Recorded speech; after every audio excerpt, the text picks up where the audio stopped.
साधना की जो दृष्टि मेरे मन में है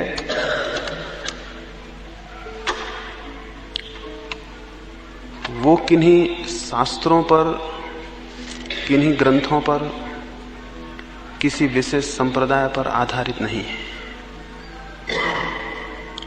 जैसा मैंने अपने भीतर चल के जाना है उन रास्तों की बात भरी आपसे कर रहा हूं। इसलिए मेरी बात कोई सैद्धांतिक बात नहीं है।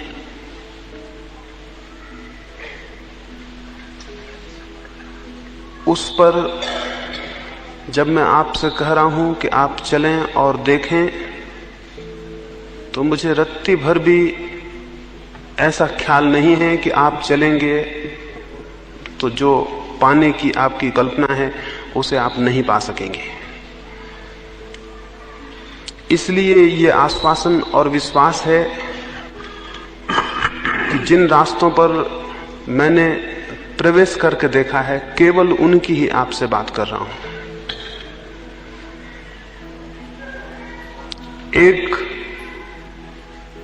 बहुत पीड़ा और संताप के समय को मैंने गुजारा, बहुत चेष्टा के, बहुत प्रयत्न के समय को गुजारा। उस समय बहुत कोशिश, बहुत प्रयत्न करता था अंतस प्रवेश के, बहुत रास्तों से, बहुत पद्धतियों से उस तरफ जाने की बड़ी संलग्न चेष्टा की।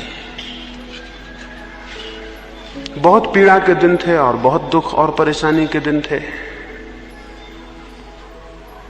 लेकिन सतत प्रयास से, और जैसे पर्वत से कोई झरना गिरता हो और गिरता ही चला जाए तो नीचे की चट्टानें भी टूट जाती हैं, वैसे ही सतत प्रयास से किसी क्षण में कोई प्रवेश हुआ। उस प्रवेश को जिस रास्ते से मैंने संभव पाया, सिर्फ उसी रास्ते की आपसे बात कर रहा हूं। और इसलिए बहुत आश्वासन और बहुत विश्वास से आपको कह सकता हूं कि यदि प्रयोग किया तो परिणाम सुनिश्चित है। तब एक दुख था, तब एक पीड़ा थी, अब वैसा कोई दुख और वैसी कोई पीड़ा मेरे भीतर नहीं है। कल मुझे कोई पूछता था कि इतनी समस्याएं लोग आपके सामने रखते हैं तो आप परेशान नहीं होते? मैंने उन्हें कहा, समस्या अपनी ना हो तो परेशानी का कोई कारण नहीं होता। समस्या दूसरे की हो तो कोई परेशानी नहीं होती है। समस्या अपनी हो तो परेशानी शुरू हो जाती है। मेरी कोई समस्या इस अर्थों में नहीं है, लेकिन एक नए तरह का दुख अब जीवन में प्रविष्ट हो गया। और वो दुख ये है कि मैं अपने चारों तरफ जिन लोगों को भी देखता हूं, उन्हें इतनी परेशानी में और इतनी पीड़ा में अनुभव करता हूं, जबकि मुझे लगता है उनके हल इतने आसान हैं, जबकि मुझे लगता है कि वो द्वार खटखटाएंगे और द्वार खुल जाएगा, और वो द्वार पर खड़े ही रो रहे हैं, तो एक बहुत नए किस्म के दुख और पीड़ा का अनुभव होता है। एक छोटी सी पारसी कहानी में पढ़ता था, एक अंधा आदमी और उसका एक मित्र एक रेगिस्तान को पार करते थे। वे दोनों अलग अलग यात्रा पर निकले थे, रास्ते में मिलना हो गया, और वो आंख वाला आदमी उस अंधे आदमी को अपने साथ ले लिया। वे कुछ दिन साथ साथ चले, उनमें मैत्री घनी हो गई। एक दिन सुबह अंधे आदमी की आंख, अंधा आदमी पहले उठ गया, सुबह उसकी नींद पहले खुल गई। उसने टटोल के अपनी लकड़ी ढूंढी। मरुस्थल की रात थी और ठंड के दिन थे। लकड़ी तो उसे नहीं मिली। एक सांप पड़ा हुआ था जो ठंड के मारे एकदम सिकुड़ के कड़ा हो गया था। उसने उसे उठा लिया। उसने भगवान को धन्यवाद दिया कि मेरी लकड़ी तो खो गई, लेकिन उससे बहुत ज्यादा बेहतर, बहुत चिकनी और बहुत सुंदर लकड़ी मुझे तुमने दे दी। उसने भगवान को धन्यवाद दिया कि तुम बड़े कृपालु हो। उसने उसी लकड़ी से अपने आंख वाले मित्र को धक्का दिया और उठाने की कोशिश की कि उठो, सुबह हो गई है। वो आंख वाला मित्र उठा, देख के घबरा गया और उसने कहा कि तुम ये क्या हाथ में पकड़े हुए हो, इसे एकदम छोड़ दो, ये सांप है और जीवन के लिए खतरनाक हो जाएगा। वो अंधा आदमी बोला, मित्र, ईर्ष्या के वश तुम मेरी सुंदर लकड़ी को सांप बता रहे हो। चाहते हो कि मैं इसे छोड़ दूं तो तुम इसे उठा लो। लेकिन अंधा जरूर हूं, लेकिन इतना नासमझ नहीं हूं।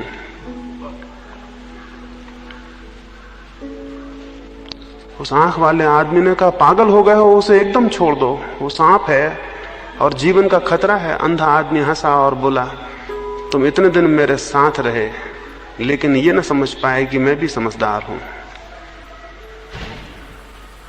मेरी लकड़ी खो गई है और परमात्मा ने एक बहुत सुंदर लकड़ी मुझे दे दी है, तो तुम उसे सांप बता रहे हो। वो अंधा आदमी गुस्से में मित्र की इस ईर्ष्या और जलन को देख के अपने रास्ते पे चल पड़ा। थोड़ी देर में सूरज निकला और वो सांप की सिकुड़न समाप्त हो गई, उसकी सर्दी मिट गई, उसमें फिर प्राण का संचार हुआ और उसने उस अंधे आदमी को काट लिया।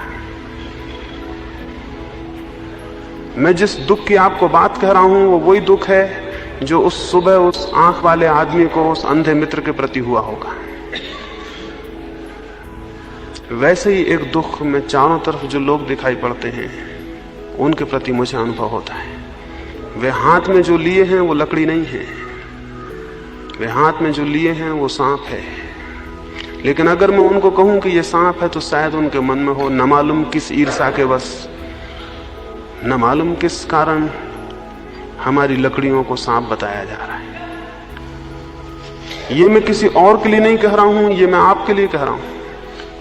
ऐसा मत सोचना कि आपके पड़ोस में जो बैठे हैं उनके लिए कह रहा हूं, बिल्कुल आपके लिए कह रहा हूं। और आपके सबके हाथों मुझे सांप दिखाई पड़ते हैं। और आप जिनको भी सहारे समझे हुए हैं और लकड़ियां समझे हुए हैं, वो कोई सहारे नहीं है और कोई लकड़ियां नहीं है। लेकिन इसके पहले कि आप रास्ता छोड़ के चले जाएं और समझें कि मैंने ईर्ष्यावश आपकी लकड़ी छीनने को कोई बात कही है, इसलिए एकदम उसे सांप नहीं कहता हूं। आहिस्ता आहिस्ता आपको समझाने की कोशिश करता हूं कि जो आप पकड़े हुए हैं वो गलत है।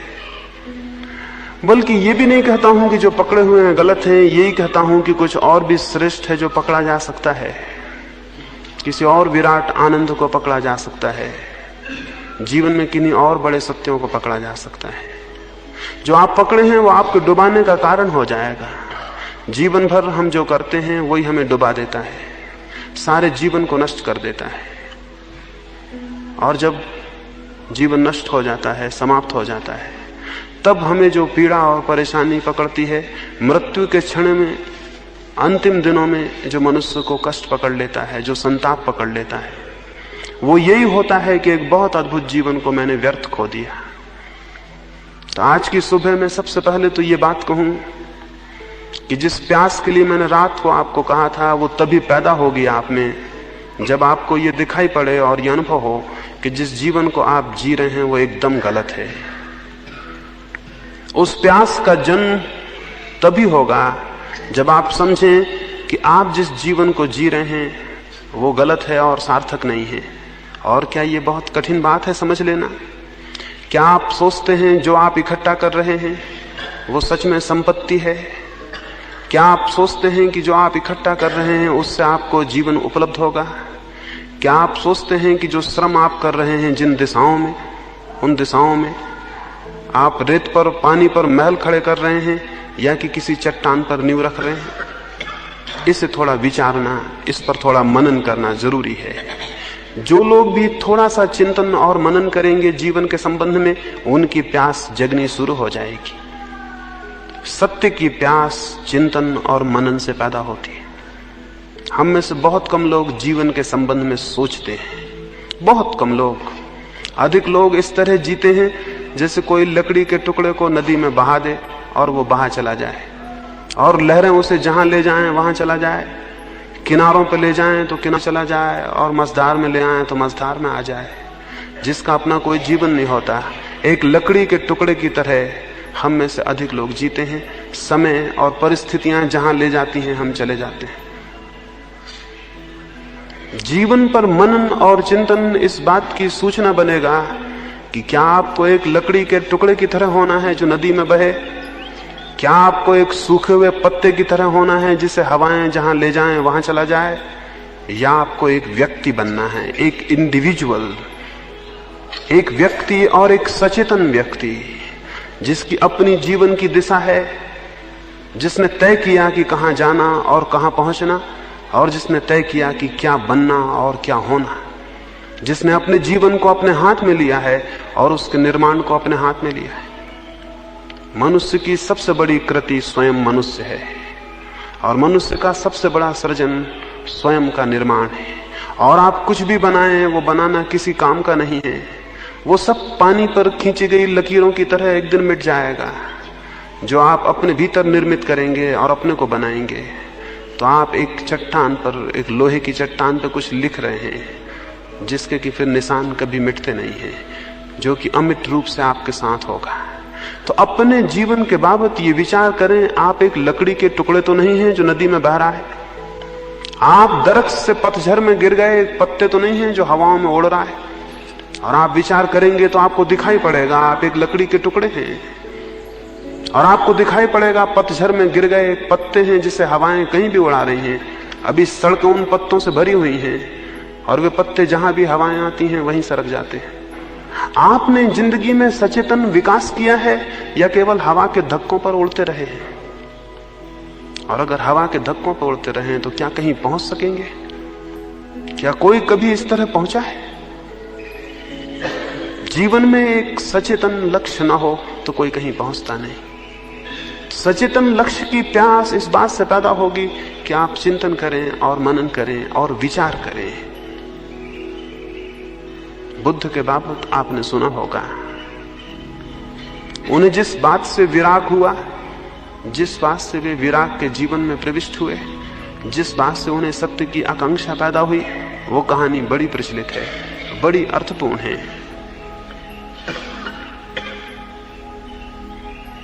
उनके माँ बाप ने बचपन में ही उनको कहा गया कि ये व्यक्ति या तो बहुत बड़ा सम्राट होगा, चक्रवर्ती होगा, या बहुत बड़ा सन्यासी होगा। उनके पिता ने सारी व्यवस्था की, उनकी सुख सुविधा की कि उन्हें कोई दुख दिखाई ही ना पड़े जिससे कि सन्यास पैदा हो। उनके पिता ने उनके लिए मकान बनवाए, उस समय की सारे कला और कौशल सहित उन्होंने सारी व्यवस्था की, बगीचों की, हर मौसम के लिए अलग भवन बनाया और आज्ञा दी परिचारकों को कि एक कुमलाया हुआ फूल भी गौतम को दिखाई ना पड़े, सिद्धार्थ को दिखाई ना पड़े। उसे ये इस ख्याल ना आ जाए कहीं कि फूल मुरझा जाता है, कहीं मैं तो ना मुरझा जाऊंगा। तो रात उनके बगीचे से सारे कुमलाए फूल और पत्ते अलग कर दिए जाते थे।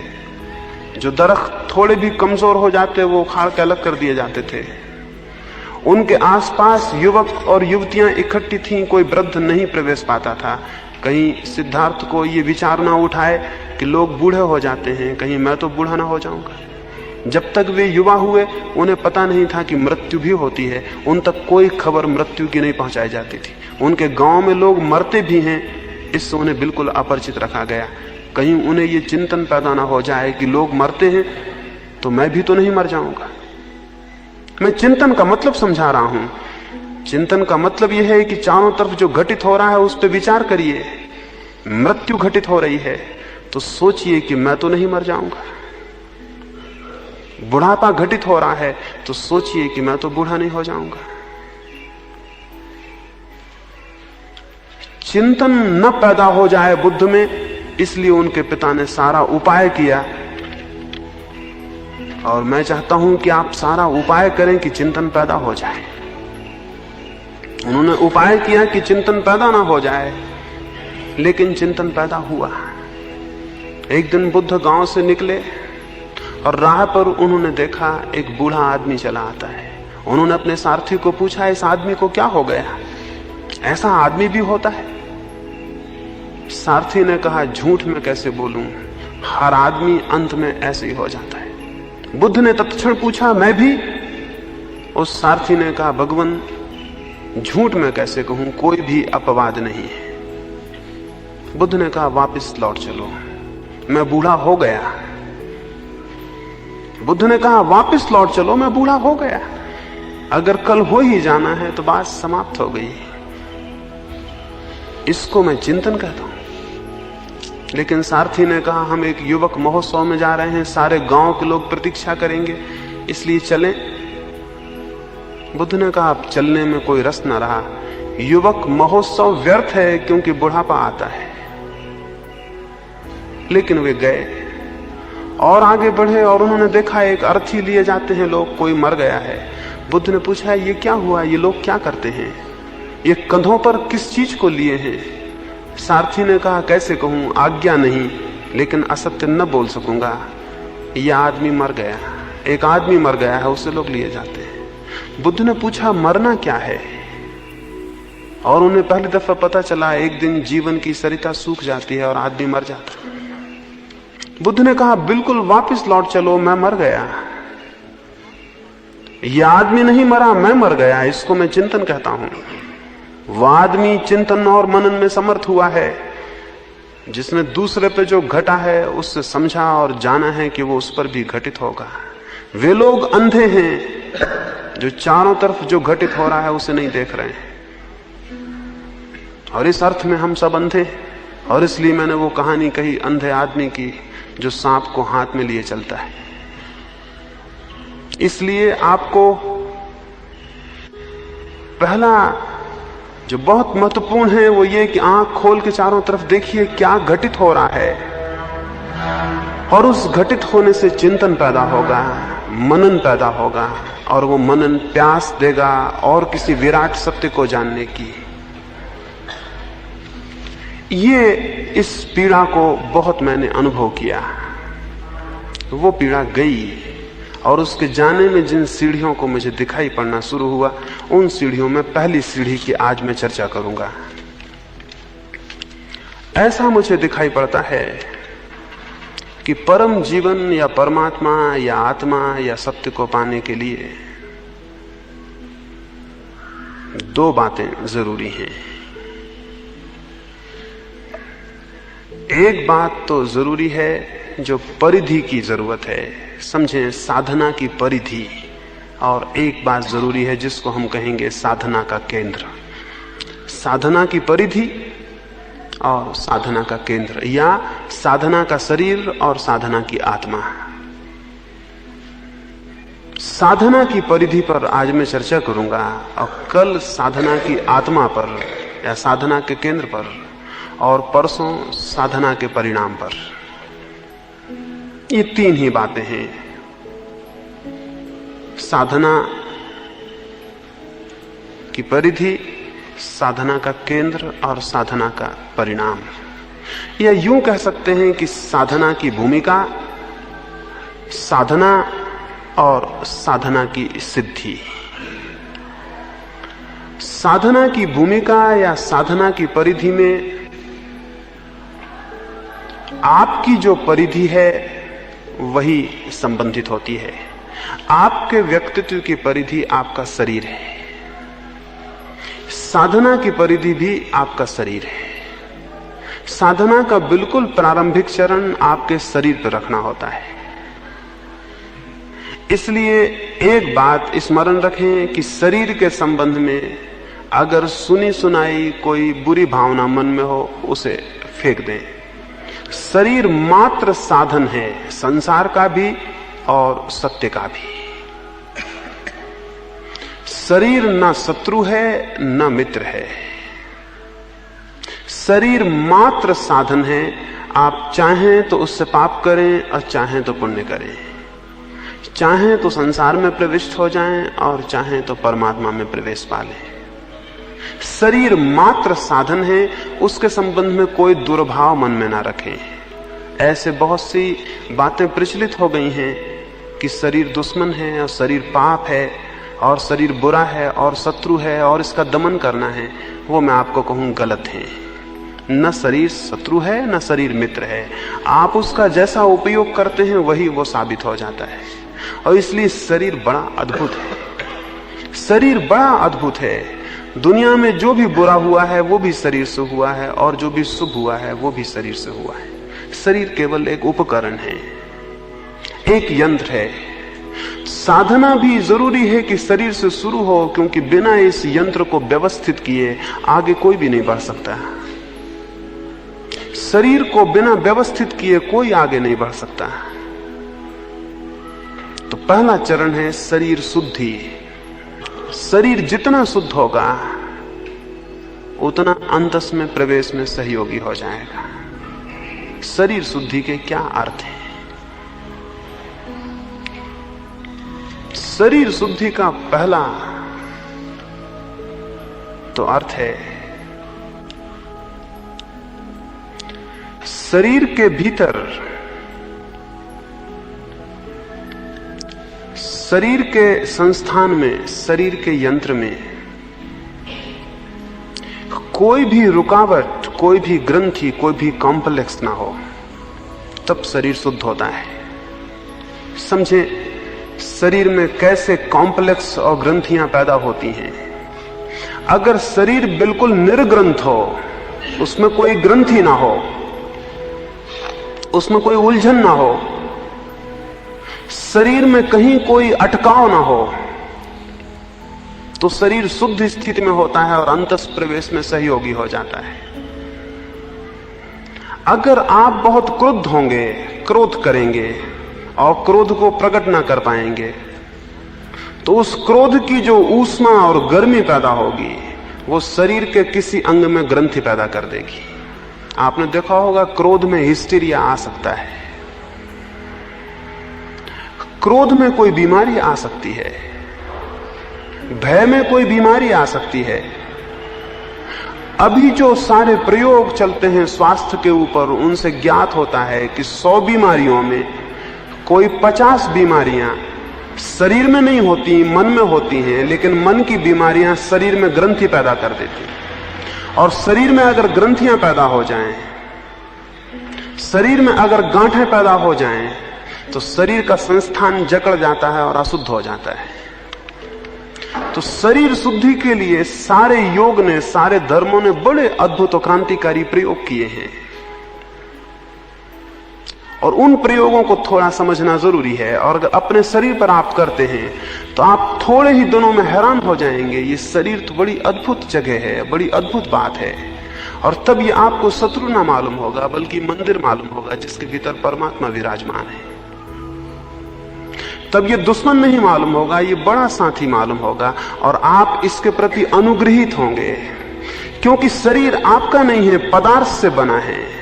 आप भिन्न हैं और शरीर भिन्न है, फिर भी आप इसका अद्भुत उपयोग कर सकते हैं। और तब आप शरीर के प्रति बड़ा ग्रेटिट्यूड, बड़ी कृतज्ञता अनुभव करेंगे कि शरीर इतना साथ दे रहा है। तो शरीर में ग्रंथियां पैदा ना हो, ये शरीर शुद्धि के लिए पहला चरण है। पर शरीर में हमारे बहुत ग्रंथियां हैं। अब जैसे मैं आपको कहूं, अभी कुछ दिन हुए एक व्यक्ति मेरे पास आए, वे मुझसे बोले कि मैं बहुत दिन से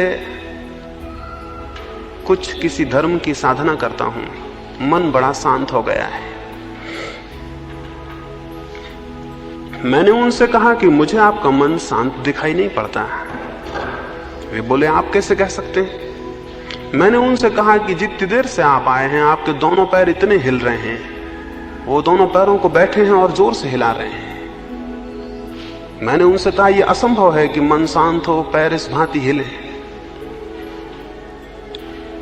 शरीर में जो भी कंपन है वे मन के कंपन से पैदा होते हैं।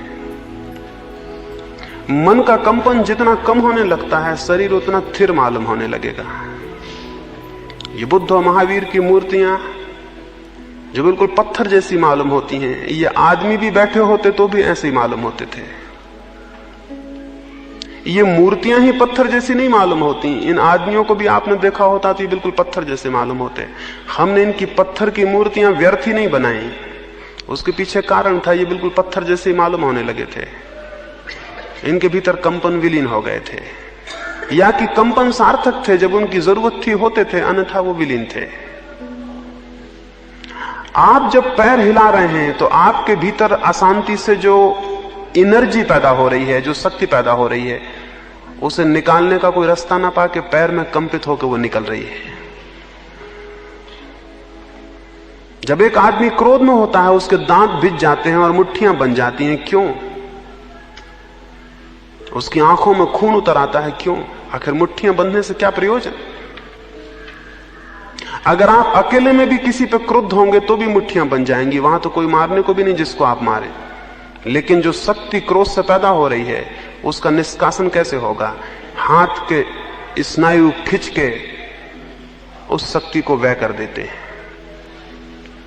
सभ्यता ने बहुत दिक्कत पैदा कर दी है। असभ्य आदमी का शरीर हमसे ज्यादा शुद्ध होता है। एक जंगली आदमी का शरीर हमसे बहुत शुद्ध होता है, उसमें ग्रंथियां नहीं होती, क्योंकि उसके भावावेश वो सहज प्रकट कर देता है। लेकिन हम अपने भावावेगों को दबा लेते हैं। समझ लीजिए आप दफ्तर में हैं और मालिक ने कुछ कहा, आपको क्रोध तो आया लेकिन आप मुट्ठियां नहीं भींच सकते। वो जो शक्ति पैदा हुई उसका क्या होगा? शक्ति नष्ट नहीं होती, स्मरण रखिए, कोई शक्ति नष्ट नहीं होती। अगर आपने मुझे गाली दी और मुझे क्रोध आ गया, लेकिन यहां इतने लोग थे कि मैं उसे प्रकट नहीं कर सका, ना मैं दांत भींच सका, ना मैं हाथ खींच सका, ना मैं गाली बक सका, ना मैं गुस्से में कूद सका, ना मैं पत्थर उठा सका, तो उस शक्ति का क्या होगा जो मेरे भीतर पैदा हो गई? वो शक्ति मेरे शरीर के किसी अंग को क्रिपल्ड कर देगी। उसको क्रिपल्ड करने में, उसको विकृत करने में वह हो जाएगी, एक ग्रंथि पैदा होगी। शरीर की ग्रंथियों का मेरा मतलब यह है, शरीर में हमारे बहुत ग्रंथियां पैदा हो जाती हैं। और आप शायद हैरान होंगे, आप कहेंगे ऐसी तो हमें कुछ ग्रंथियां पता नहीं है। तो मैं आपको एक प्रयोग करने को कहता हूं, आप देखें, फिर आपको पता चलेगा कितनी ग्रंथियां हैं। क्या आपने कभी ख्याल किया है कि अकेले किसी कमरे में आप जोर से दांत बिचकाने लगे हैं, या आईने में जीभ दिखाने लगे हैं, या गुस्से से आंख फाड़ने लगे हैं, और आप अपने पे भी हंसे होंगे कि ये मैं क्या कर रहा हूं? हो सकता है स्नान गृह में आप नहा रहे हैं और आप अचानक कूदे हैं। आप हैरान होंगे कि मैं क्यों कूदा हूं, या मैंने आईने में देख के दांत क्यों बिचकाए हैं, या मेरा जोर से गुनगुनाने का मन क्यों हुआ है। मैं आपको कहूं किसी दिन आधा घंटे को सप्ताह में एक एकांत कमरे में बंद हो जाएं और आपका शरीर जो करना चाहे करने दें। आप बहुत हैरान होंगे, हो सकता है शरीर आपका नाचे, जो करना चाहे करने दें, आप उसे बिल्कुल ना रोकें। और आप बहुत हैरान होंगे, हो सकता है शरीर आपका नाचे, हो सकता है आप कूदें, हो सकता है आप चिल्लाएं, हो सकता है आप किसी काल्पनिक दुश्मन पर टूट पड़े, ये हो सकता है। और तब आपको पता चलेगा कि ये क्या हो रहा है। ये सारी ग्रंथियां हैं जो दबी हुई हैं और मौजूद हैं और निकलना चाहती हैं, लेकिन समाज नहीं निकलने देता और आप भी नहीं निकलने देते। ऐसा शरीर बहुत सी ग्रंथियों का घर बना हुआ है, और जो शरीर ग्रंथियों से भरा हुआ है वो शरीर शुद्ध नहीं होता, वो भीतर प्रवेश नहीं कर सकता। तो योग का पहला चरण होता है शरीर शुद्धि, और शरीर शुद्धि का पहला चरण है शरीर की ग्रंथियों का विसर्जन। तो नई ग्रंथियां तो बनाए नहीं, और पुरानी ग्रंथियां विसर्जन करने का उपाय करें। और उसके उपाय के लिए जरूरी है कि महीने में एक बार 2 बार अकेले कमरे में बंद हो जाएं और शरीर जैसा करना चाहे करने दें। अगर कपड़े फेंक के और नग्न नाचने का मन हो तो नाचें और सारे कपड़े फेंक दें। और आप हैरान होंगे, आधा घंटे के उस उछल कूद के बाद आप बहुत रिलैक्स्ड, बहुत शांत, बहुत स्वस्थ अनुभव करेंगे। ये बात बहुत अजीब लगेगी, लेकिन आप बहुत शांत अनुभव करेंगे और आपको बहुत हैरानी होगी कि ये शांति कैसे आ गई। आप जो व्यायाम करते हैं या घूमने चले जाते हैं, उसके बाद जो आपको हल्कापन लगता है, उसका कारण क्या है? उसका कारण यह है कि बहुत सी ग्रंथियां उसमें विसर्जित होती हैं। आपको पता है, आपका लड़ने का जो मन होता है, लोगों से उलझने का जो मन होता है, उसका कारण क्या है? आपके भीतर बहुत सी शक्तियां ग्रंथियों की तरह मौजूद हैं, वो विसर्जित होना चाहती हैं। इसलिए आप बिल्कुल उत्सुक होते हैं कि कोई मिल जाए और कुछ हो जाए। जब युद्ध का समय आता है, पिछले 2 महायुद्ध हुए, उन महायुद्धों में आप जो सुबह से अखबार पढ़ते हैं बहुत उत्सुकता से, और सारी दुनिया में बड़ी खूबियों की बातें घटित होती हैं। युद्ध के समय 2 बातें घटित हुई। दुनिया में आत्महत्याएं एकदम कम हो गई थी, आपको शायद पता नहीं होगा। पिछला महायुद्ध हुआ, उसके पहले पहला महायुद्ध हुआ। मनोवैज्ञानिक बहुत हैरान हुए कि आत्महत्याएं कम क्यों हो गई, एकदम आत्महत्याएं कम हो गई। जब तक युद्ध चला आत्महत्याएं नहीं हुई, सारी दुनिया में उनका अनुपात एकदम गिर गया। इसका कारण क्या था? और मनोवैज्ञानिक बहुत परेशान हुए। उन दोनों खून भी नहीं हुए, आत्महत्याएं भी नहीं हुई। और एक बड़ी बात हुई, मानसिक बीमारों की संख्या कम रही युद्ध के समय में। तो अंततः यह समझ में आया कि युद्ध की जो खबरें थीं, जो जोश खरोश था, उसमें मनुष्य की बहुत सी ग्रंथियां विसर्जित हुई और उतनी ग्रंथियों ने उसको बचाया। जैसे कि युद्ध की खबरें आप सुनते हैं तो आप किसी न किसी तरह उसमें संलग्न हो जाते हैं। आपका क्रोध, समझ लीजिए आप गुस्से में आ गए हैं। अगर आप हिटलर के प्रति गुस्से में आ गए हैं तो लोग हिटलर की मूर्ति बना के जला देंगे, नारे लगाएंगे, चिल्लाएंगे, घर में बैठ के हिटलर को गालियां देंगे। काल्पनिक दुश्मन हिटलर तो मौजूद नहीं है आपके सामने, और उसमें आपके बहुत सी ग्रंथियां विसर्जित होंगी और उसका परिणाम यह होगा कि आपको मानसिक स्वास्थ्य मिलेगा। इसलिए आप हैरान होंगे, हम चाहते हैं कि युद्ध ना हो, लेकिन भीतर से हमारा कोई मन चाहता है कि युद्ध हो। युद्ध के वक्त लोग काफी खुश नजर आते हैं, हालांकि खतरा बहुत उपद्रव का होता है, लेकिन लोग खुश नजर आते हैं। अभी हिंदुस्तान पे चीन का हमला हुआ, आप में एकदम से जो शक्ति का संचार हुआ था, आप समझते हैं उसका कारण क्या था? उसका कारण था आपकी बहुत सी ग्रंथियां जो शरीर में बंधी थी वो उस गुस्से में निकली और आप हल्के हुए। और जब तक दुनिया में ऐसे लोग हैं जिनके शरीर अशुद्ध हैं, तब तक युद्ध से नहीं बचा जा सकता। युद्ध तब समाप्त होंगे जब लोगों के शरीर इतने शुद्ध होंगे उनके पास कोई ग्रंथियां युद्ध में विसर्जित करने को नहीं होंगी। आपको मैं ये कह रहा हूं, ये बहुत अजीब सा लगेगा, लेकिन जब तक लोगों के शरीर शुद्ध स्थिति में नहीं है, दुनिया से युद्ध बंद नहीं हो सकते। कोई कितनी कोशिश करे, युद्ध का मजा रहेगा। आपको भी लड़ने में मजा आता है, इससे जरा विचार करना। आपको लड़ने में मजा आता है। वो लड़ाई चाहे किसी तल की हो, चाहे श्वेतांबर दिगंबर जैन से लड़ता हो और चाहे हिंदू मुसलमान से लड़ता हो, वो लड़ाई का कोई तल हो, आप हैरान होंगे। आप देखते हैं कि एक एक छोटा धर्म बनता है, उसमें 20-20 संप्रदाय बन जाते हैं, फिर एक एक संप्रदाय में छोटे छोटे संप्रदाय बन जाते हैं। क्या कारण है? लोगों के शरीर अशुद्ध हैं और ग्रंथियों से भरे हैं, और उनको लड़ने के लिए कोई भी बहाना चाहिए। वो कोई छोटा सा बहाना लेंगे और लड़ेंगे, और लड़ने से उनको राहत मिलेगी, उनको हल्का बनाएगा। शरीर शुद्धि प्राथमिक चरण है साधना का। तो आपके लिए मैं 2 बातें कहता हूं। पुरानी जो ग्रंथियां हैं उनको विसर्जित करने का तो उपाय यह है कि आप एकांत में बिल्कुल जंगली हो जाएं, छोड़ दें सारा ख्याल, कमरा बंद कर लें और एक एक सारी परतें जो आपने जबरदस्ती अपने ऊपर लाद रखी हैं वो सब छोड़ दें, और फिर होने दें शरीर क्या करता है उसे देखें आप। वो नाचता है, कूदता है, गिर के पड़ा रह जाता है, घूंसे तानता है, किसी काल्पनिक दुश्मन को मारता है, छुरी मारता है, गोली चलाता है, क्या करता है उसे देखें और चुपचाप उसे करने दें। आप 1-2 महीने के प्रयोग में बहुत हैरान हो जाएंगे। आप पाएंगे आपके शरीर ने एक अद्भुत सरलता, सात्विकता और शुद्धि को उपलब्ध किया है। उसका विसर्जन होगा, पुरानी ग्रंथियों की निर्जरा होगी। जो पुराने साधक जंगलों में चले जाते थे और एकांत पसंद करते थे और नहीं चाहते थे भीड़ में आए, उसका कुल सबसे बड़े कारणों में एक कारण यह भी था, उन एकांत में आपको पता नहीं महावीर ने क्या किया, आपको पता नहीं है बुद्ध ने क्या किया, आपको पता नहीं मोहम्मद ने क्या किया, कोई किताबें नहीं कहती कि उन्होंने क्या किया। उन पहाड़ों पर जब वो थे तो वो क्या कर रहे थे?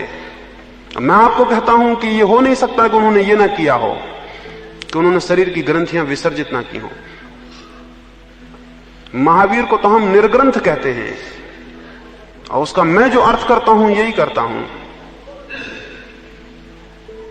सारी ग्रंथियां छीन जिसकी हो गई, और सारी ग्रंथियों का प्रारंभिक चरण शरीर है। तो शरीर की ग्रंथियां जो पीछे पकड़ी हैं उनको विसर्जित करना आपको पहले अजीब सा लगेगा। अगर आपको जोर से हंसी आए अपने इस काम पे कि मैं ये क्या पागलपन कर रहा हूं कि कूद रहा हूं, तो जोर से हंसिए। अगर आपको खूब रोना आए तो जोर से रोइए, आप बहुत हैरान होंगे। अगर आपको भी मैं यहां कह दूं कि आप बिल्कुल छोड़ दें अपना ख्याल, तो आप में से कई लोग रोने लगेंगे और कई लोग जोर से हंसने लगेंगे। कभी कोई रुदन जो आना चाहा होगा वो भीतर दबा रह गया है, वो निकलेगा। और कभी कोई हंसी जो फूट पड़नी चाहिए थी लेकिन रोक ली गई है, वो कहीं ग्रंथि बन के रुकी हुई है, वो भी निकलेगी। बहुत एब्सर्ड मालूम होगा कि ये क्या हो रहा है, लेकिन ये होगा। इसका एकांत में प्रयोग करें। तो शरीर शुद्धि के लिए जो पुराने हमारे ऊपर ग्रंथियां हैं वो हल्की होंगी। दूसरी बात, नई ग्रंथियां ना बने इसका प्रयोग करें। ये तो पुरानी ग्रंथियों के विसर्जन के लिए मैंने कहा, नई ग्रंथियां हम रोज बनाए चले जा रहे हैं। आपको मैंने कोई एक अपशब्द कह दिया और आपको क्रोध उठा, लेकिन सभ्यता और शिष्टता आपको उस क्रोध को प्रकट नहीं करने देगी। एक शक्ति का पुंज आपके भीतर घूमेगा, वो कहां जाएगा?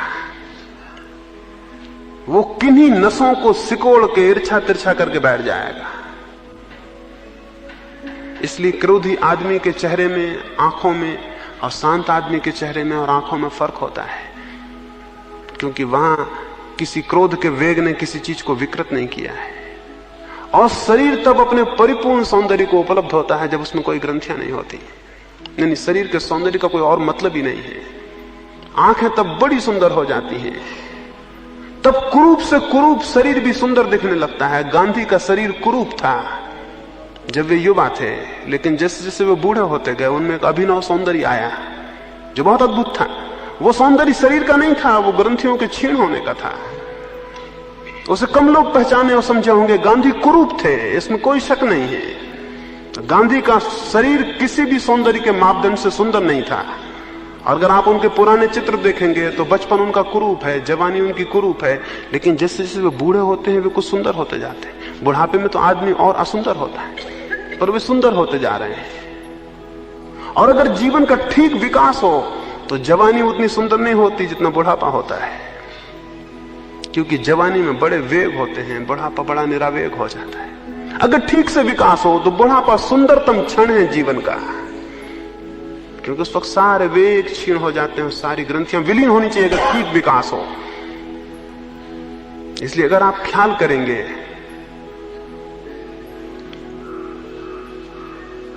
कैसे ये हमारी विकृति इकट्ठी होती है शरीर के वेग की। मैंने आपको अपमानजनक शब्द कहा, आप में क्रोध उठा, एक शक्ति पैदा हुई और शक्ति नष्ट नहीं होती, कोई शक्ति नष्ट नहीं होती। अब उसका कोई उपयोग होना चाहिए, अगर उसका उपयोग नहीं होगा तो वो आपको विकृत करके नष्ट हो जाएगी। तो उपयोग करिए। कैसे उपयोग करिएगा? अगर समझ लीजिए आपको क्रोध आ रहा है और आप दफ्तर में बैठे हुए हैं और आपको बहुत जोर से क्रोध आया है और आप उसको प्रकट नहीं कर सकते, आप एक काम करिए, उस शक्ति को जो पैदा हुई एक क्रिएटिव ट्रांसफॉर्मेशन करिए उसका। अपने दोनों पैरों को जोर से सिकोड़िए। वो पैर किसी को दिखाई नहीं पड़ रहे हैं, आप उन दोनों पैरों की सारी मसल्स को जोर से सिकोड़िए, जितना सिकोड़ सके स्टिफ करिए, पूरा खींचते जाइए। जब आपकी बिल्कुल सामर्थ्य के बाहर हो जाए खींचना, तब उनको एकदम से रिलैक्स कर दीजिए। आप हैरान होंगे, क्रोध निष्कासित हो गया है और आपकी पैर की मसल्स सुंदर हो जाएंगी, व्यायाम भी हो गया। वो जो क्रोध का वेग उठा था उसने कुछ विकृत नहीं किया, बल्कि आपके पैर को सुंदर करके चला गया। तो आपके शरीर के जो अंग कमजोर हों उनको क्रोध के माध्यम से सुंदर कर लीजिए, स्वस्थ कर लीजिए, क्योंकि वो जो एनर्जी पैदा हुई है उसका क्रिएटिव, उसका सृजनात्मक उपयोग हो जाएगा। अगर आपके हाथ कमजोर हैं, आप दोनों हाथों को जोर से भींचिए, वो सारी शक्ति जो क्रोध की पैदा हुई है उन हाथों में लगेगी। अगर आपका पेट कमजोर है तो सारी पेट की आंतों को अंदर सिकोड़िए और उस क्रोध की शक्ति को भाव में कल्पित करिए कि वो जाके पेट की सारी नसों को सिकोड़ने में व्यय हो रही है। और आप हैरान होंगे, आप एक 2 मिनट बाद पाएंगे कि क्रोध विलीन है और शक्ति उपयुक्त हो गई है, शक्ति का प्रयोग हो गया। शक्ति हमेशा तटस्थ है, यानी क्रोध की जो शक्ति पैदा हो रही है वो बुरी नहीं है, उसका क्रोध की तरह उपयोग बुरा है। उसका दूसरा उपयोग करिए, और जो उसका दूसरा उपयोग नहीं करेगा वो शक्ति तो काम करेगी, वो शक्ति तो बिना काम के नहीं जाने वाली है, वो शक्ति तो काम करेगी ही। अगर हम उसका उपयोग सीख लेंगे तो वो हमारे जीवन को क्रांति दे देगी। तो पुरानी ग्रंथियों की निर्जरा और नई ग्रंथियों का सृजनात्मक उपयोग शरीर शुद्धि के लिए 2 प्राथमिक चरण हैं। ये बहुत महत्वपूर्ण है। सारे योग के आसन मूलतः शरीर के सृजनात्मक उपयोग के लिए है। प्राणायाम शरीर की शक्तियों का सृजनात्मक उपयोग करने के लिए है। जो व्यक्ति अपने शरीर की शक्तियों का सृजनात्मक उपयोग नहीं करेगा, वे शक्तियां जो कि वरदान हो सकती थी उसके लिए अभिशाप हो जाएंगी। हम सब अपनी ही शक्तियों से पीड़ित हैं। अगर आप समझें, हम सब अपनी ही शक्तियों से पीड़ित हैं। यानी हमारा दुर्भाग्य है कि हमारे पास शक्तियां हैं। जीसस क्राइस्ट के जीवन में एक उल्लेख है। वो एक गांव से निकले, उन्होंने एक आदमी को एक छत पर जोर से गालियां बकते, अश्लील बातें बकते हुए देखा। वे सीढ़ियां चढ़ते उसके पास गए और उन्होंने उससे कहा कि मेरे मित्र, ये तुम क्या कर रहे हो और अपने जीवन को इस अश्लील बकवास में क्यों खर्च कर रहे हो? प्रतीत होता है तुमने शराब पी ली है। उस आदमी ने आंख खोली, उसने ईसा को पहचाना। उसने उठ के ईसा के हाथ जोड़े और उसने कहा कि मेरे प्रभु, मैं तो बिल्कुल बीमार था, मैं तो बिल्कुल मरणासन्न था। तुमने अपने आशीर्वाद से मुझे ठीक कर दिया था, क्या तुम भूल गए? और अब मैं परिपूर्ण स्वस्थ हूं, लेकिन इस स्वास्थ्य का क्या करूं? तो शराब पी लेते हैं। ईसा बहुत हैरान हुए। उसने कहा कि अब मैं परिपूर्ण स्वस्थ हूं, इस स्वास्थ्य का क्या करूं? तो अब शराब पी लेते हैं, जो बनता है वो करते। ईसा बहुत दुखी नीचे उतरे। वो गांव में अंदर गए तो एक आदमी को उन्होंने एक वेश्या के पीछे भागते हुए देखा, तो उन्होंने उसे रोका। उन्होंने कहा कि मित्र, अपनी आंखों का ये क्या उपयोग कर रहे हो? उसने ईसा को पहचाना और उसने कहा, आप भूल गए, मैं तो अंधा था, आपने हाथ रख के मेरी आंखें एक दफा ठीक कर दी थी, अब इन आंखों का क्या करूं? ईसा बहुत दुखी मन उस गांव से वापस लौटते थे। एक आदमी गांव के बाहर छाती पीट कर रो रहा था। ईसा ने उसके सिर पर हाथ रखा और कहा कि क्यों रो रहे हो? जीवन में बहुत आनंद है, जीवन रोने के लिए नहीं। उसने ईसा को पहचाना। उसने कहा, अरे भूल गए, मैं मर गया था और कब्र में लोग मुझे ले जा रहे थे, तुमने अपने जादू से मुझे जिंदा कर दिया था। अब इस जीवन का मैं क्या करूं? ये कहानी बिल्कुल काल्पनिक को झूठी सी मालूम होती है, लेकिन हम क्या कर रहे हैं? हम इस जीवन का क्या कर रहे हैं? हमारे पास जीवन में जो भी शक्तियां मिली हैं, उन सब से हम स्वयं अपना डिस्ट्रक्शन, उनसे हम स्वयं अपना विनाश कर रहे हैं। जीवन के दो ही रास्ते हैं। जो शक्तियां आपके शरीर और मन में हैं, उनका विनाश कर लें, यही नरक का रास्ता है। और जो शक्तियां और ऊर्जाएं, जो एनर्जीज आपके भीतर हैं, उनका सृजनात्मक उपयोग कर लें, यही स्वर्ग का रास्ता है। सृजन स्वर्ग है और विनाश नरक है। अपनी शक्तियों का जो सृजनात्मक, सारी शक्तियों का सृजनात्मक उपयोग कर ले, उसने स्वर्ग की तरफ चरण रखने शुरू कर दिए। और जो अपनी शक्तियों का विनाशात्मक उपयोग कर ले, वो नरक की तरफ जा रहा है। और कोई मतलब नहीं है। आप अपने से पूछें, आप क्या कर रहे हैं? जब एक आदमी क्रोध से भरता है तो आप समझते हैं कितनी शक्ति, कितनी डायनेमिक फोर्स उसमें पैदा होती है। क्या आपको पता है एक कमजोर आदमी भी क्रोध में आकर एक ऐसी चट्टान उठा सकता है जो कि उसने कभी शांत क्षणों में उठाने की कल्पना नहीं कर सकता था? क्या आपको पता है एक क्रुद्ध आदमी अपने से बहुत बलिष्ठ शांत आदमी को क्षणों में परास्त कर सकता है?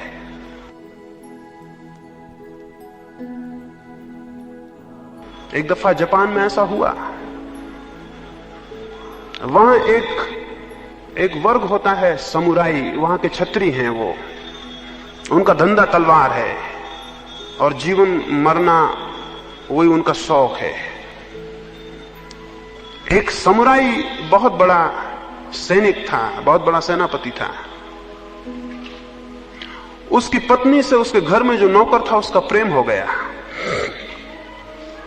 वहां यह रिवाज था कि अगर किसी की पत्नी से किसी का प्रेम हो जाए तो वो उसके लिए एक द्वंद्व युद्ध के लिए ललकारे। तो दो में से एक मर जाएंगे, जो शेष रहेगा वो पत्नी से उससे विवाह हो जाएगा या वो पत्नी उसकी होगी।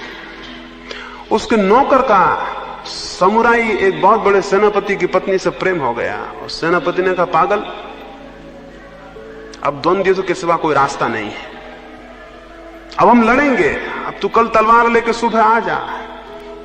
वो तो बड़ा घबराया, वो तो तलवार का मास्टर था, वो तो अद्भुत कुशल आदमी था जो मालिक था। ये बेचारा नौकर घर में झाड़ू बुहारी लगाता था, ये क्या तलवार ले, इसने कभी तलवार छुई नहीं थी। इसने उससे कहा कि मैं कैसे तलवार उठाऊंगा, लेकिन उसने कहा इसके सिवाय कोई रास्ता नहीं है, रास्ता यही है कि तुम कल तलवार लेके आ जाओ। वो घर गया, उसने रात भर सोचा, इसके सिवाय कोई रास्ता ही नहीं था। उसने सुबह तलवार उठाई, उसने कभी इसके पहले जिंदगी में तलवार नहीं उठाई थी। उसने सुबह तलवार उठाई, वो तलवार लेकर पहुंचा। लोग देख के दंग रह गए, वो तो जैसे आग का अंगारा था जब वो तलवार लेकर वहां पहुंचा। वो सेनापति थोड़ा घबराया और उसने पूछा कि तुम तलवार उठाना भी जानते हो? वो बिल्कुल गलत ही पकड़े हुए था। उसने कहा कोई सवाल नहीं, अब मरना ही है, और मरना ही है तो मारने की कोशिश करेंगे। तो मरना तय है, अब एक मारने की कोशिश करेंगे। और वो बड़ा अजीब द्वंद्व युद्ध हुआ। उसमें सेनापति मारा गया और वो नौकर जीता। उसमें इस वजह से कि मरना ही है और कोई रास्ता नहीं है, अद्भुत ऊर्जा और शक्ति पैदा हुई। वो तलवार चलाना बिल्कुल नहीं जानता था। उसने बिल्कुल ही गलत वार किए, बिल्कुल ही गलत, जो कि उसके ही विपरीत थे। लेकिन उसके वार देख के, उसके क्रोध को और उसको देख के सेनापति पीछे हटने लगा। उसकी सारी कुशलता व्यर्थ हो गई, क्योंकि वो बिल्कुल शांत लड़ रहा था। उससे कोई खास बात नहीं थी। उसके लिए लड़ाई बिल्कुल साधारण सी बात थी। वो पीछे हटने लगा और उस ऊर्जा में उसकी मृत्यु हुई। उसे मरना पड़ा और वो आदमी जीता जो कि बिल्कुल ही नासमझ था, जो उस कला को भी नहीं जानता था। क्रोध में या ऐसे किसी भी वेग में आपके भीतर बहुत शक्ति उत्पन्न होती है। आपके सारे कण, आपके शरीर में जितने लिविंग सेल्स हैं, जितने जीवित कोष्ठ हैं, वो सब के सब अपनी शक्ति का दान करते हैं। और आपके शरीर में बहुत से संरक्षित कोष हैं शक्ति के, वे हमेशा सुरक्षा के लिए सेफ्टी मेजर्स हैं। वे सामान्यतः काम में नहीं आते। अगर आपको हम कहें दौड़िए प्रतियोगिता में, आप कितने ही तेज दौड़िए, आप उतने तेज कभी नहीं दौड़ सकते जितना एक आदमी आपके पीछे बंदूक लेके लगा हो, तब आप दौड़ेंगे। तो सवाल यह है कि आप अपनी चेष्टा से बहुत दौड़े प्रतियोगिता में, लेकिन आप उतने कभी नहीं दौड़ सकते जब एक आदमी बंदूक लेके लगा। उस वक्त जो सेफ्टी मेजर्स हैं आपके भीतर, आपके शरीर में जो ग्रंथियां शक्ति को रखे हुए हैं जरूरत के लिए, वे अपनी शक्ति को खून में छोड़ देती हैं। उस वक्त आपका शरीर बड़ी शक्ति से आप्लावित हो जाता है। अगर उस शक्ति का उपयोग सृजनात्मक ना हो तो वो शक्ति आपको ही खंडित करेगी और आपको ही तोड़ देगी। इस दुनिया में अशक्त लोग पाप नहीं करते, शक्तिशाली लोग पाप करते हैं और मजबूरी में उनकी शक्ति उन्हें पाप करवाती है।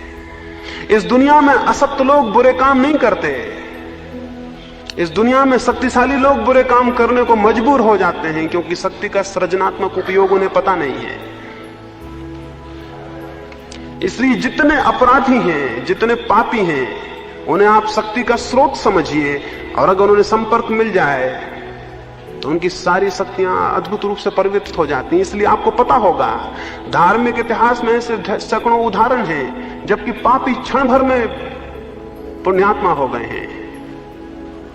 और उसका कुल कारण इतना है कि शक्तियां बहुत थीं, केवल ट्रांसफॉर्मेशन की बात थी, एक जादू का संपर्क चाहिए था, सब बदल जाएगा। अंगुलीमाल ने इतनी हत्याएं की तो उसने 1000 लोगों की हत्या करने का व्रत लिया था। उसने 999 लोगों की हत्या करके माला पहन ली थी। उसे आखिरी आदमी चाहिए था। जिस जगह खबर हो जाती थी कि अंगुलीमाल है, वहां रास्ते निर्जन हो जाते थे, क्योंकि वहां कौन चलता, वो तो देखते नहीं था, विचार ही नहीं करता था, जो आया उसकी हत्या करता था। खुद बादशाह प्रसेनजित जो था बिहार का, वो डरता था, उसकी छाती कब जाती थी अंगुलीमाल का नाम सुन के। उसने बड़े सैनिक वहां भेजे, लेकिन अंगुलीमाल पर कोई कब्जा नहीं हुआ। बुद्ध उस पहाड़ से निकलते थे, लोगों ने, गांव के लोगों ने कहा इधर मत जाइए, एक आप निहत्थे भिक्षु हैं, अंगुलीमाल हत्या कर देगा। बुद्ध ने कहा हम तो जो रास्ता चुनते हैं उस पे चलते हैं और किसी की वजह से उसको नहीं बदलते। और अगर अंगुलीमाल यहां है तो हमारी और भी जरूरत हो गई कि हम वहां जाएं। अब देखना यह है कि अंगुलीमाल हमें मारता है या हम अंगुलीमाल को मारते हैं।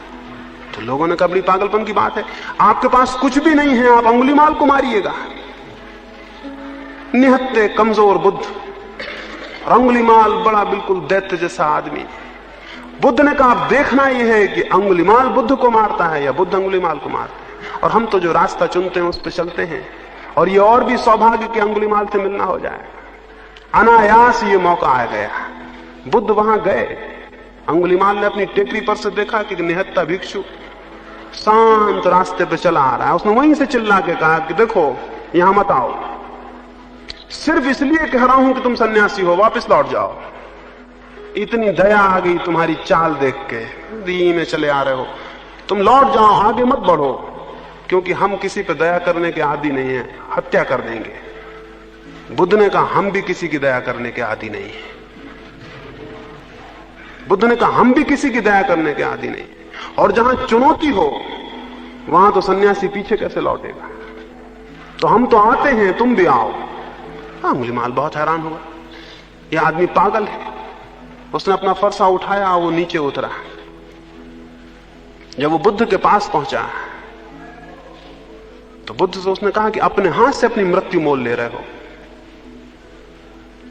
बुद्ध ने कहा इसके पहले कि तुम मुझे मारो एक छोटा सा काम करो, जो सामने वृक्ष है इसके 4 पत्ते तोड़ दो। उसने अपने फरसे को मारा, एक डगाल तोड़ दी और उसने कहा ये रहे 4 का 4000।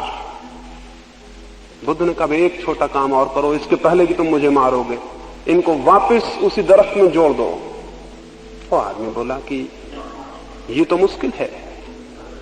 तो बुद्ध ने कहा तोड़ना तो बच्चा भी कर देता, जोड़ना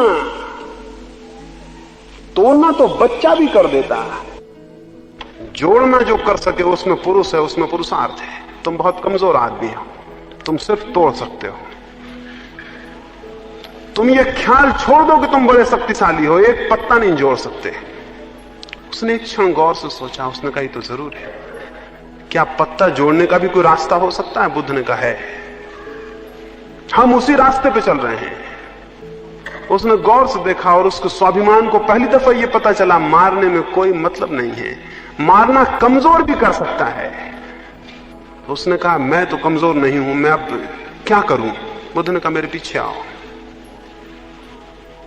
वो उस दिन भिक्षा मांगने गांव में गया, भिक्षु हो गया, वो गांव में भिक्षा मांगने गया।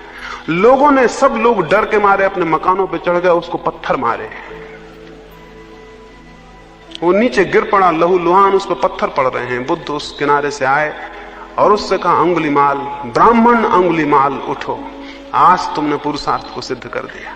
जब उनके पत्थर तुम्हारे ऊपर पड़ रहे थे तो तुम्हारे हृदय में जरा भी क्रोध नहीं आया, और जब तुम्हारे शरीर से लहू गिरने लगा और तुम जमीन पर गिर गए तब भी तुम्हारे हृदय में उनके प्रति प्रेम ही भरा हुआ था। तुमने अपने पुरुष को सिद्ध कर दिया और तुम ब्राह्मण हो गए। प्रसेनजित को खबर लगी तो वो मिलने आया बुद्ध से कि अंगुलीमाल परिवर्तित हुआ है। वो आके बैठा, उसने कहा हम सुनते हैं कि अंगुलीमाल साधु हो गए हैं, क्या मैं उनके दर्शन कर सकता हूं? बुद्ध बोले जो बगल में भिक्षु मेरे बैठे हुए हैं वो अंगुलीमाल है। प्रसेनजित ने सुना, उसके हाथ पर कब गए, नाम तो पुराना था और डर वही था उस आदमी का। अंगुलीमाल ने कहा मत डरो।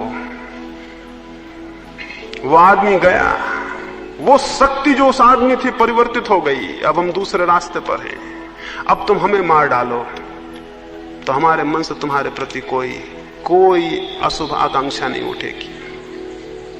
जब बुद्ध से लोगों ने पूछा कि इतना बड़ा पापी कैसे परिवर्तित हुआ, तो बुद्ध ने कहा पाप और पुण्य का प्रश्न नहीं है, शक्ति के परिवर्तन का प्रश्न है। इस दुनिया में कोई बुरा नहीं है और इस दुनिया में कोई भला नहीं है, केवल शक्ति की दिशाएं हैं।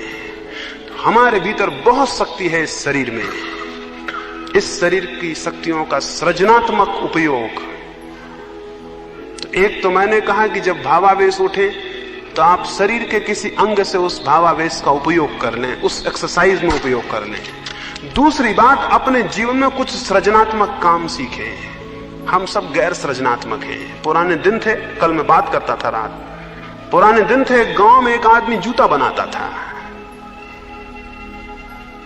और कोई उसके जूते को पहनता था तो वो गौरव से कहता था मेरा बनाया हुआ जूता है। एक सृजन का आनंद था। एक आदमी गाड़ी का चाक बनाता था तो मेरा बनाया हुआ है। आज दुनिया में सृजन का कोई आनंद नहीं रह गया। आपका बनाया हुआ कुछ भी नहीं है, आपका बनाया हुआ कुछ भी नहीं है। दुनिया जैसी है उसमें आदमी का बनाया हुआ आप कुछ भी नहीं रह जाएगा।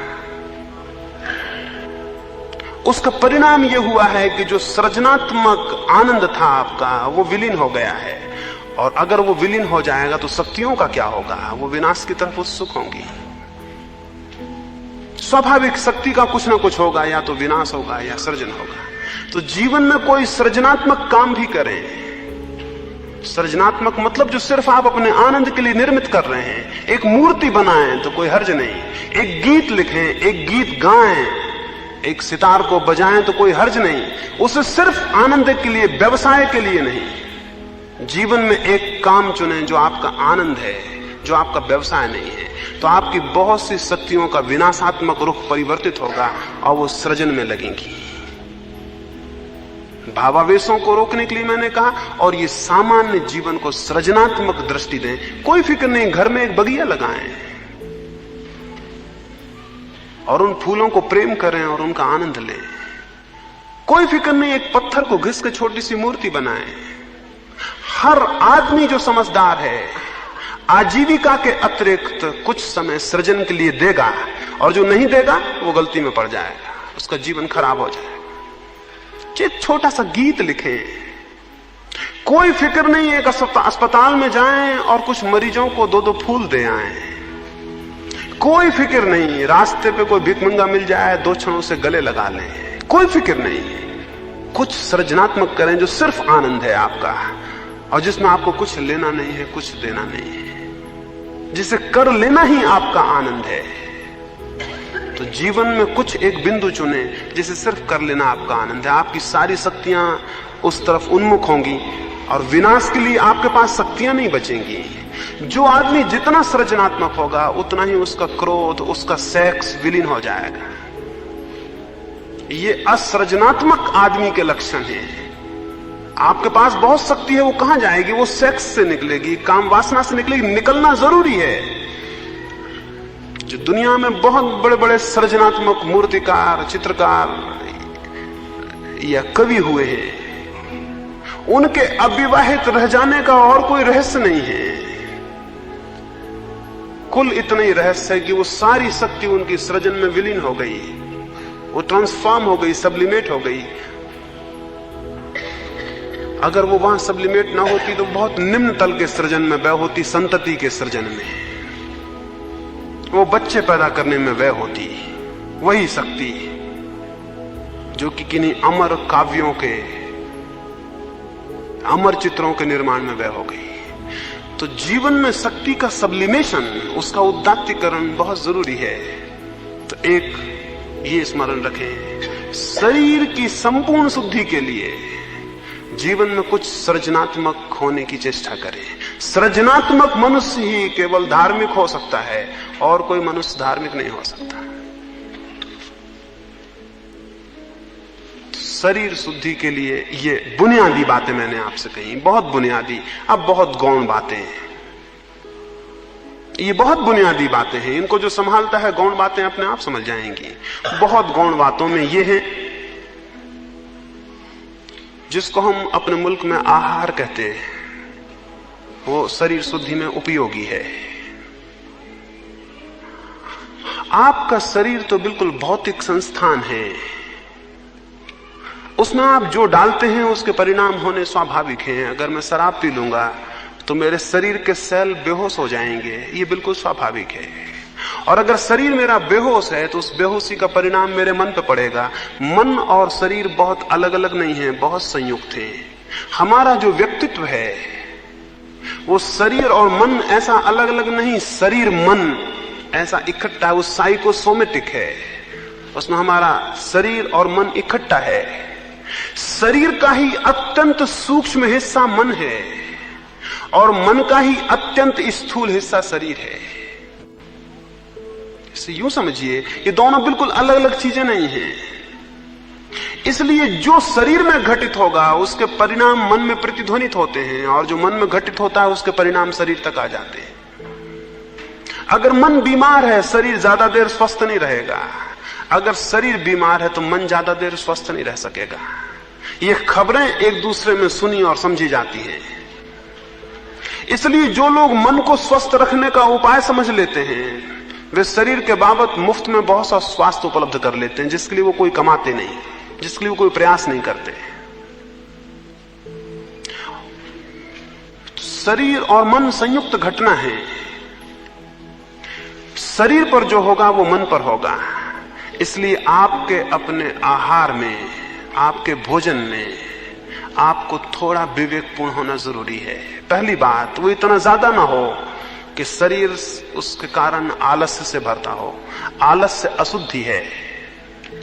वो ऐसा ना हो कि शरीर उत्तेजना से भरता हो। उत्तेजना अशुद्धि है, क्योंकि उत्तेजना ग्रंथियां पैदा करेगी। वो ऐसा ना हो कि शरीर क्षीण होता हो, क्योंकि क्षीणता कमजोरी है, और शक्ति अगर उत्पन्न ना होगी तो परमात्मा की तरफ विकास भी नहीं हो सकता। शक्ति पैदा हो, लेकिन शक्ति उत्तेजक ना हो, ऐसा आहार होना चाहिए। शक्ति पैदा हो, लेकिन वो इतनी ना हो कि शरीर उसके कारण आलस से भर जाए। अगर आपने जरूरत से ज्यादा भोजन किया है तो सारे शरीर की शक्ति उसको पचाने में लग जाती है, शरीर में आलस्य छा जाता है। शरीर में आलस्य छाने का और कोई मतलब नहीं है। सारी शक्ति पचाने में लगती है तो शरीर आलस से भर जाता है। आलस इस बात की सूचना है कि भोजन जरूरत से ज्यादा हो गया। भोजन के बाद आलस नहीं, स्फूर्ति आनी चाहिए। स्वाभाविक है, भूख लगी थी, फिर भोजन किया तो स्फूर्ति आनी चाहिए, क्योंकि शक्ति उत्पन्न होने का स्रोत भीतर गया। लेकिन आपको तो आलस से आता है।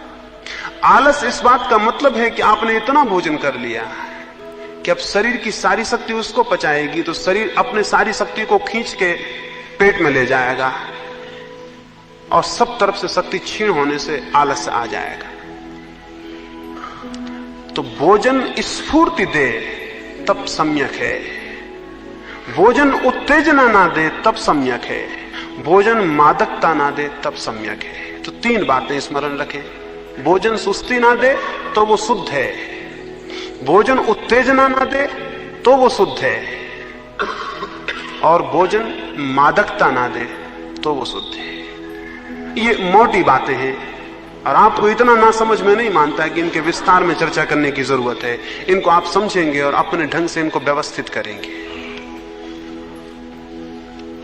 दूसरी बात, गौण बातों में शरीर के लिए थोड़ा सा व्यायाम अत्यंत आवश्यक है, क्योंकि शरीर जिन तत्वों से मिलकर बना है वे तत्व व्यायाम के समय में विस्तार पाते हैं। व्यायाम का मतलब विस्तार। संकोच के विपरीत है व्यायाम शब्द। व्यायाम का अर्थ है विस्तार। जब आप दौड़ते हैं तो आपके सारे कण और सारे लिविंग सेल्स, पूरे जीवित कोष्ठ विस्तृत होते हैं, फैलते हैं। और जब वे फैलते हैं तो आपको स्वास्थ्य का अनुभव होता है। जब वे सिकुड़ते हैं तो बीमारी का अनुभव होता है। जब आपकी श्वास पूरी की पूरे प्राण के फेफड़ों को खोलती है और सारे कार्बन डाइऑक्साइड को बाहर फेंकती है तो आपकी खून की गति बढ़ती है, और खून की गति बढ़ती तो शरीर की सारी अशुद्धियां दूर होती हैं। इसलिए योग ने शरीर सोच को, शरीर की परिपूर्ण शुद्धि को बहुत अनिवार्य नियमों के अंतर्गत रखा। तो थोड़ा व्यायाम। अति विश्राम नुकसान करता है, अति व्यायाम भी नुकसान करता है। इसलिए अति व्यायाम को नहीं कह रहा हूं। अति व्यायाम नहीं, थोड़ा सम्यक व्यायाम कि जिससे आपको स्वास्थ्य का बोध हो। और अति विश्राम नहीं, थोड़ा विश्राम भी। जितना व्यायाम उतना विश्राम। इस सदी में व्यायाम भी नहीं है और विश्राम भी नहीं है। हम बहुत अजीब हालत में हैं। आप व्यायाम तो करते नहीं, आप विश्राम भी नहीं करते। जिसको आप विश्राम कहते हैं वो विश्राम नहीं है। आप पड़े हैं, करवटें बदल रहे हैं, वो विश्राम नहीं है।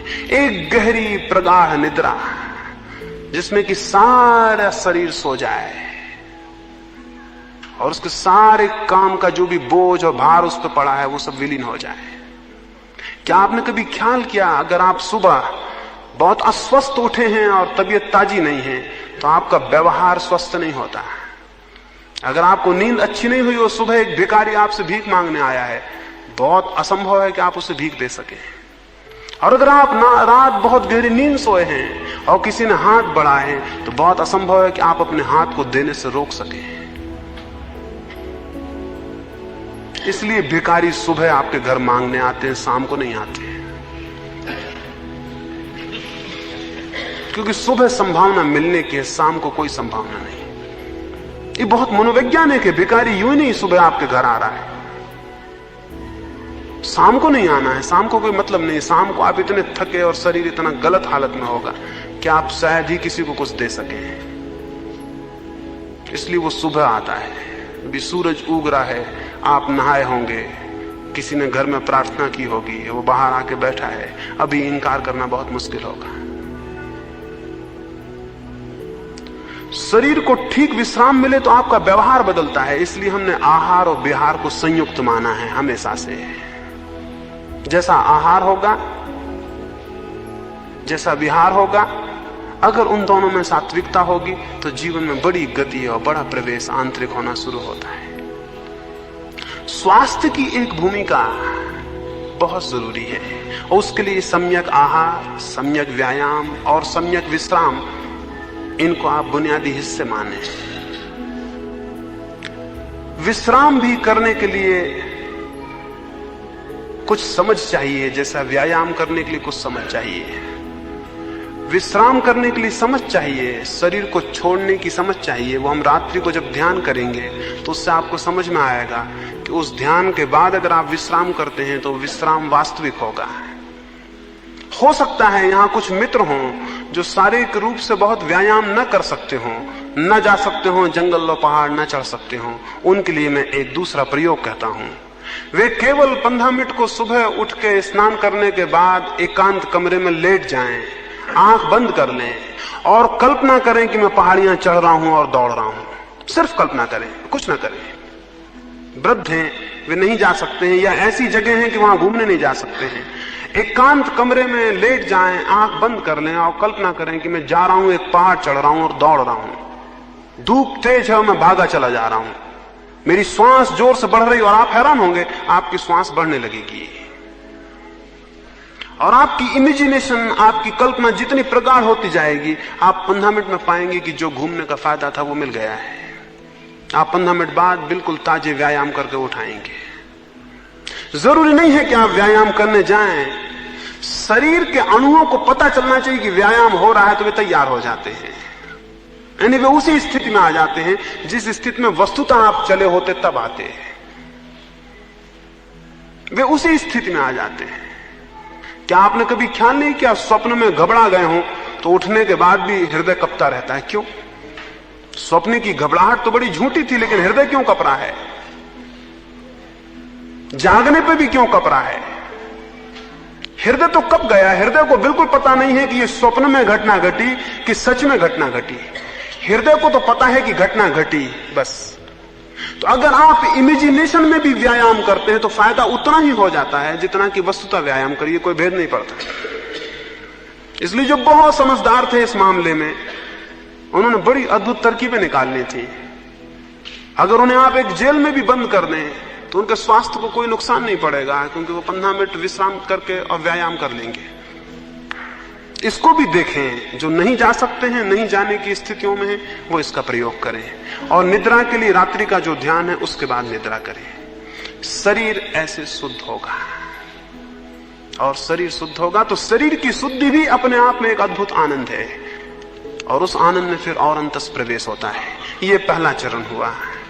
दूसरे 2 चरण हैं भूमिका के, विचार शुद्धि और भाव शुद्धि, उनकी मैं बात करूंगा। 3 चरण होंगे परिधि के, शरीर शुद्धि, विचार शुद्धि, भाव शुद्धि, और 3 चरण होंगे केंद्र के, शरीर शून्यता, विचार शून्यता और भाव शून्यता। ये 6 चरण जब पूरे होते हैं तो समाधि घटित होती है। तो उनकी हम क्रमशः इन 3 दिनों में बात करेंगे। ये बात काफी होगी, इस पर आप विचार करेंगे, समझेंगे और इसका प्रयोग करेंगे, क्योंकि मैं जो कुछ कह रहा हूं वो सब प्रयोग करने की बात है। प्रयोग करेंगे तो ही उसका अर्थ खुलेगा, अन्यथा मेरी बातचीत से उसका कोई अर्थ नहीं खुलता। अब हम सुबह का ध्यान करेंगे और फिर विदा होंगे। सुबह के ध्यान के लिए थोड़ी सी बात आपको कह दूं। सुबह के ध्यान का पहला चरण तो वही होगा जिसको हमने रात्रि में संकल्प कहा। 5 बार हम संकल्प की स्थिति करेंगे। उसके बाद जब संकल्प हम कर चुके होंगे, 2 मिनट तक धीमी सांस लेकर बैठे रहेंगे। उसके बाद हम भावना करेंगे, पहले संकल्प, फिर भावना और फिर ध्यान। ऐसे 3 चरण होंगे सुबह के लिए। संकल्प रात्रि को जैसा मैंने कहा वैसा, श्वास को पूरा गहरा अंदर ले जाएंगे, जब श्वास अंदर जाने लगेगी तब मन में ये भाव करेंगे कि मैं संकल्प करता हूं कि मेरा ध्यान में प्रवेश होकर रहेगा, मैं ध्यान में प्रविष्ट होऊंगा। इस भाव को करते रहेंगे जब श्वास अंदर जाएगी और पूरे फेफड़ों में भरेगी। पूरी भर लेनी है जितनी आपसे बन सके। फिर उसे 1 सेकंड 2 सेकंड जितनी देर आप रोक सकें रोके रखना है। जब श्वास को आप ले जाते हैं पूरा ले जाएं, फिर उसे थोड़ी देर रोकें। जिन्हें योग ने पूरक, कुंभक और रेचक कहा है वही प्रक्रिया है। श्वास को पूरा अंदर ले जाएं, फिर उसे रोकें और इस पूरे वक्त संकल्प करते रहें, मन में वही संकल्प गूंजता रहे। फिर पूरी श्वास को बाहर फेंकें, मन में वही संकल्प गूंजता रहे। फिर थोड़ा रुकें और मन में वही संकल्प गूंजता रहे। इस भांति आपके पूरे अंतश्चेतन मन तक, अंतःकरण तक ये संकल्प प्रविष्ट हो जाएगा। आपके पूरे व्यक्तित्व को पता चल जाएगा कि निर्णय हुआ है कि ध्यान में प्रवेश करना है, तो आपको पूरे व्यक्तित्व का सहयोग मिलेगा। अन्यथा आप ऊपर ही घूमते रहेंगे, उससे कोई अंतर नहीं पड़ेगा बहुत। तो पहले तो संकल्प, फिर भावना। संकल्प के बाद भावना, जो मैंने कल आपको कही, आशा, आनंद, विश्वास, वो 2 मिनट तक करेंगे। 2 मिनट तक अपने सारे शरीर को अनुभव करेंगे कि आप बहुत स्वास्थ्य से भरे हुए हैं, बहुत आनंद का अनुभव कर रहे हैं, सारे शरीर के कण कण प्रफुल्ल हो गए हैं और बड़ी आशा की स्थिति है, कुछ होगा। संकल्प, फिर ये भावना कि मेरे चारों तरफ अत्यंत शांति है, मेरे भीतर अत्यंत आनंद है, मेरे भीतर अत्यंत आशा है और मेरे शरीर का कण कण उन्मुख है और उत्सुक है और प्रफुल्ल है। इसको भाव करेंगे। उसके बाद फिर सुबह का ध्यान करेंगे। सुबह के ध्यान में रीढ़ को सीधा रखना है, बिना हिले डुले आराम से बैठ जाना है। सारे शरीर के कंपन को छोड़ देना है, रीढ़ को सीधा कर लेना है, आंख को बंद कर लेना है। फिर धीमी श्वास लेनी है, बहुत आहिस्ता श्वास लेनी है और आहिस्ता ही श्वास छोड़ देनी है। श्वास को देखना है भीतर, आंख बंद किए श्वास को देखते रहना, वो भीतर गई और बाहर गई। श्वास को देखने के 2 उपाय हैं। एक तो है एब्डोमेन पर देखना, जहां पेट ऊपर नीचा होता है, और दूसरा है नाक के पास जहां श्वास छूती है वहां देखना। जिसको जहां सुविधाजनक मालूम पड़े वहां देखे। अधिक लोगों को सुविधाजनक पड़ेगा कि वे नाक के पास देखें। श्वास अंदर प्रविष्ट होगी, नाक को लगती है, फिर निकलेगी, फिर लगती है, उसी स्थान को आप देखें कि श्वास लगी, अंदर गई, श्वास गई, बाहर गई। जो लोग पीछे प्रयोग किए हैं नाभि का, उनको नाभि का सुविधाजनक मालूम पड़ता हो, वो नाभि के पास देखें कि पेट ऊपर उठा, नीचे गिरा। जहां जिसको ठीक लगे वहां उस प्रयोग को कर ले। सिर्फ 10 मिनट तक श्वास को देखता रहे। तो अब हम बैठे सुबह के प्रयोग के लिए। सब लोग फासले पर हो जाएं, कोई एक दूसरे का बोध मिट जाए, छूना मिट जाए, सब इतने फासले पर हो जाएं।